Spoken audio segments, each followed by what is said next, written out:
How government traps an alien that fell from the sky. Part 1: The Arrival.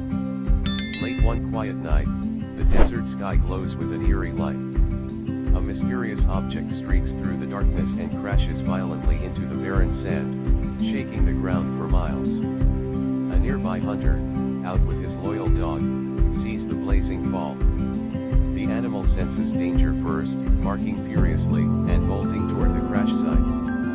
But moments later, it sprints back terrified. Then, a deep, inhuman roar echoes through the desert air. The hunter, trembling, grips his rifle and prepares to shoot. The next morning, in a quiet small town, a teenage girl named Renee says her final goodbye to her dead pet lizard. She cremates it using her mom's grill, a sign of how isolated her world has become. Her mom, Linda, watches from the kitchen window as Renee reminds her she needs a ride to buy food for her pet snake, her only real friend. Linda isn't thrilled. She's not exactly comfortable with her daughter's taste in creepy animals. Her boyfriend, Chase, joins them for breakfast, trying to play father figure, but Renee barely acknowledges him. When he scolds her for ignoring him, she silently finishes eating and leaves scratching his man out of spite before heading to school. At school, Renee keeps to herself. She's an outcast, mocked by her classmates. During lunch, another loner named Gil tries making conversation with her, but she barely responds, her guard too strong, her world too small. Later, her mom is late picking her up. When Linda finally arrives, Renee immediately calls her out, noticing she hasn't been at work. She's worried, urging her mom to see a doctor about her mental health, but Linda brushes it off as a bad morning. Renee isn't convinced. She knows Linda and Chase must have argued again. She bluntly tells her mother to leave him, he's lazy, always drunk, and no help around the house.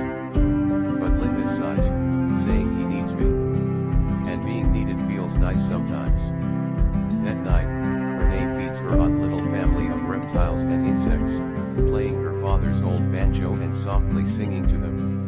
Her snake hisses affectionately as she whispers, "You're my best friend." The words sting, it's true, but it's lonely.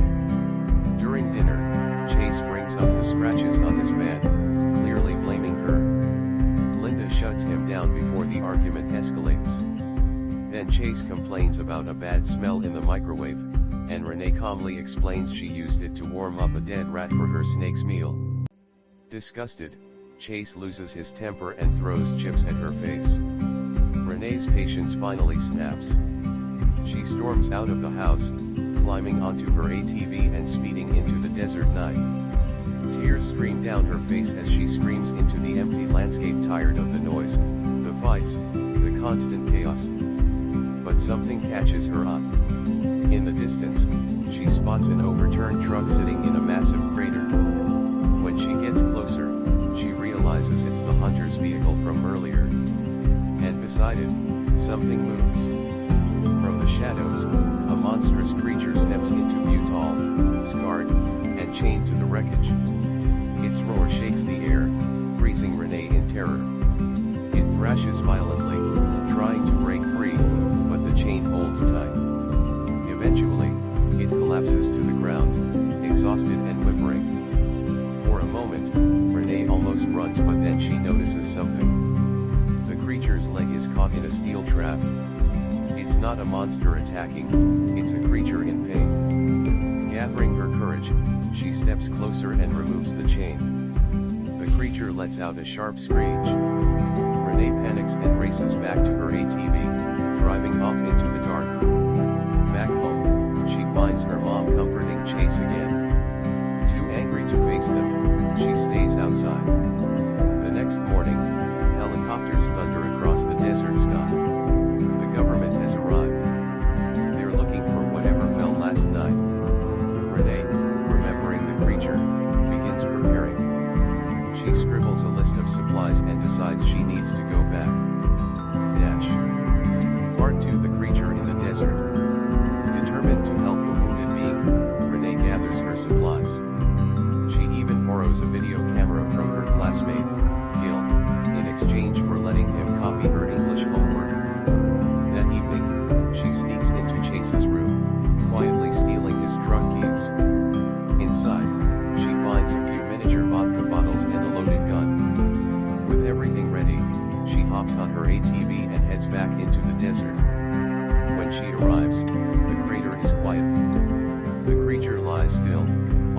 lifeless.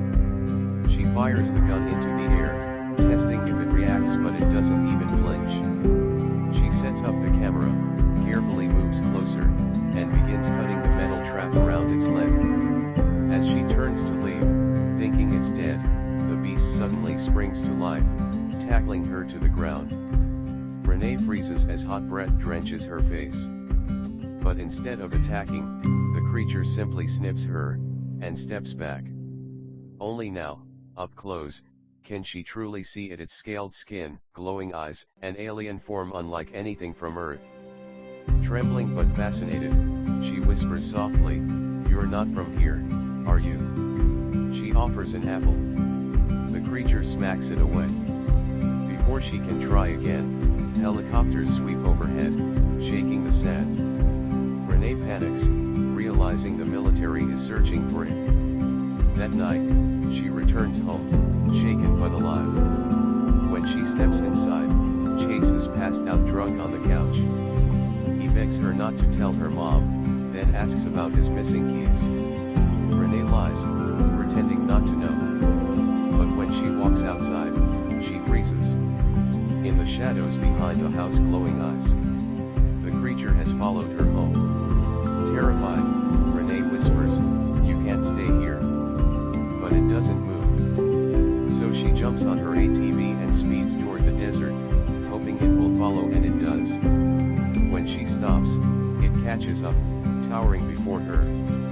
Then, without warning, it opens its mouth and releases a wave of golden light. The energy wraps around her face, lifting her off the ground.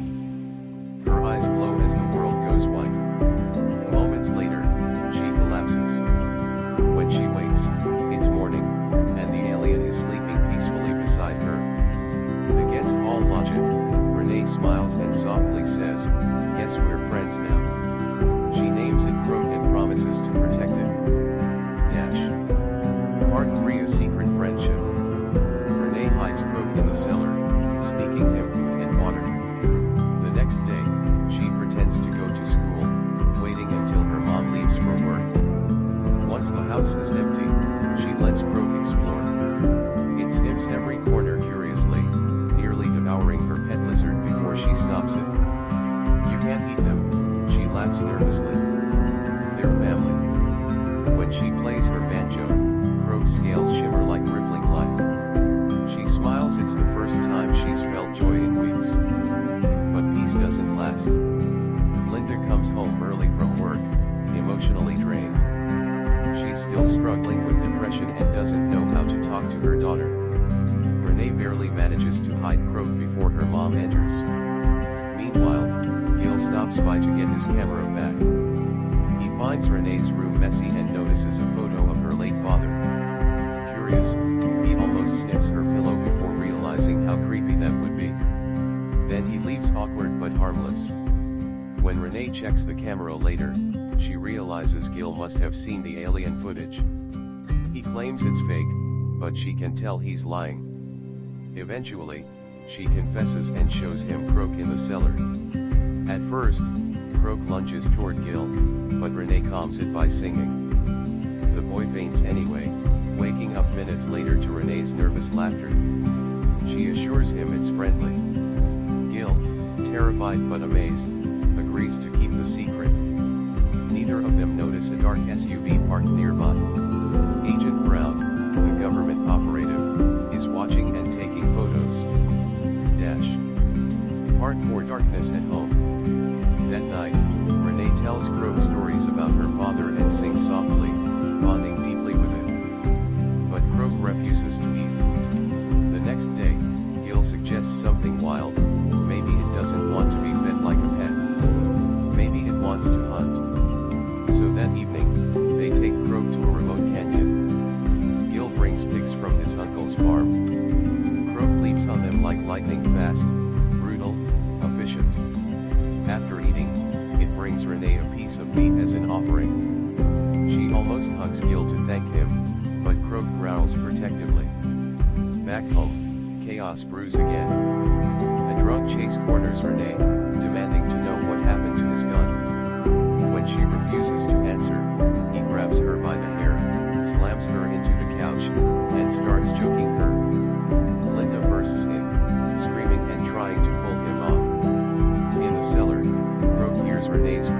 slams against the walls in fury, shaking the house. The tremors make Linda think it's an earthquake. She finally throws a beer bottle at Chase, forcing him to leave for good.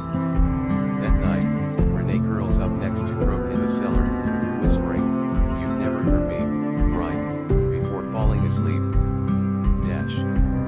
Part 5. The government closes in. The next morning, a man named Agent Jonathan approaches Renee outside school.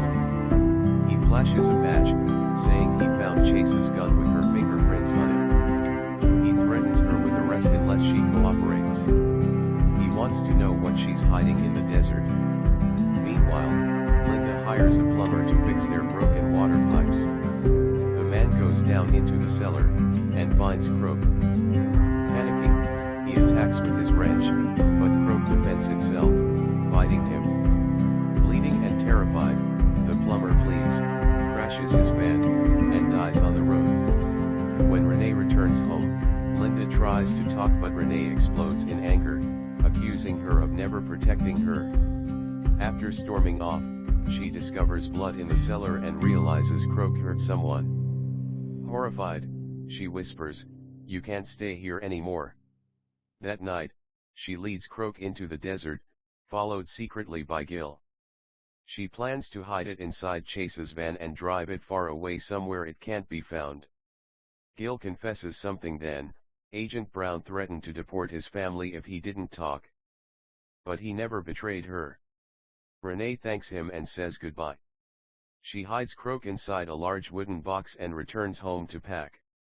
She frees her pets and leaves a letter for her mom. But before she can escape, Chase shows up again, drunk and armed. He drags her and Linda into the living room, ranting about how no one loves him. He throws a table, screaming until the house shakes. In the desert, agents find the box, but it's empty. Croak is already gone. At that very moment, the alien bursts into the house, roaring with rage.